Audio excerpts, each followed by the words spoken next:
Adaptation et mise en scène de Émile Salimoff avec Thierry Ferrari et Solange Millot.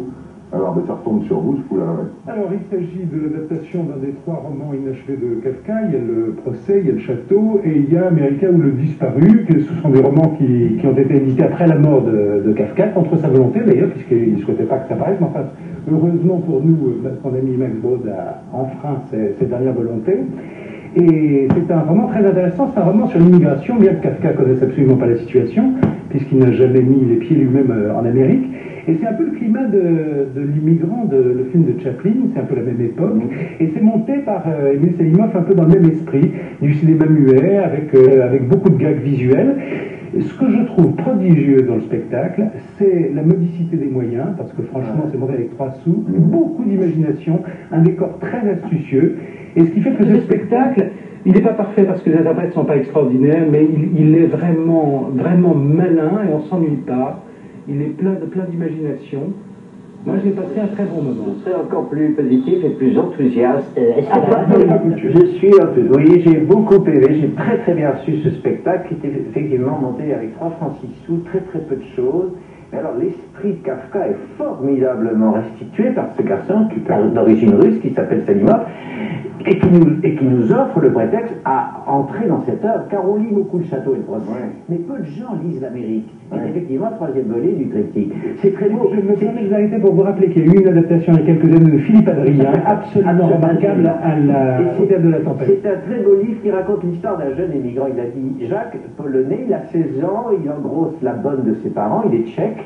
Pas polonais, tchèque, excusez-moi. Il engrosse la bonne de ses parents. Oui, peut-être. Enfin, il est donc tchèque à un certain moment. Ses parents le jettent dehors, il a 16 ans, il prend un billet de paquebot pour l'Amérique. On est dans les premières années du XXe siècle. Il découvre l'Amérique. C'est un voyage initiatique, picaresque, très très drôle, très clownesque, très très poétique. Ce garçon est très innocent, qui est merveilleux. Il découvre la vilainie de la vie, la misère de la vie, la cruauté de la société américaine.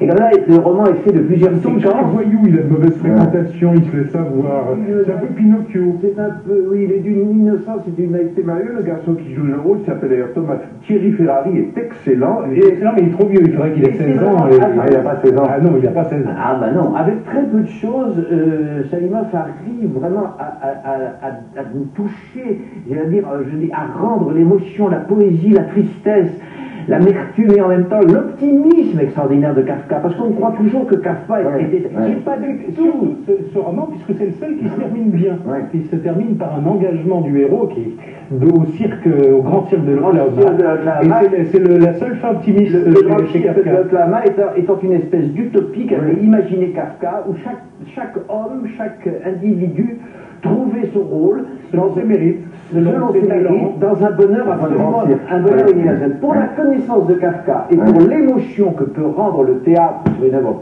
à partir d'une œuvre poétique, alors là je vous assure qu'on est comblé par ce très petit spectacle. Mais il faut bien le dire, c'est avec très peu de moyens. Mais réduit au minimum, mais astucieux. À partir de 3 planches, on fait tout surgir. C'est extraordinaire. Merci, il faut y aller donc. Ah oui, il faut y aller. Ça fait 2 pièces, donc celle de Philippe Clé, La vie de Mitterlin, et celle-là, donc America de Kafka Lucernaire. Merci Philippe, merci Jacques, bienvenue donc sur Rive Droite Rive Gauche pour cette nouvelle année. RDRG, c'est fini pour aujourd'hui.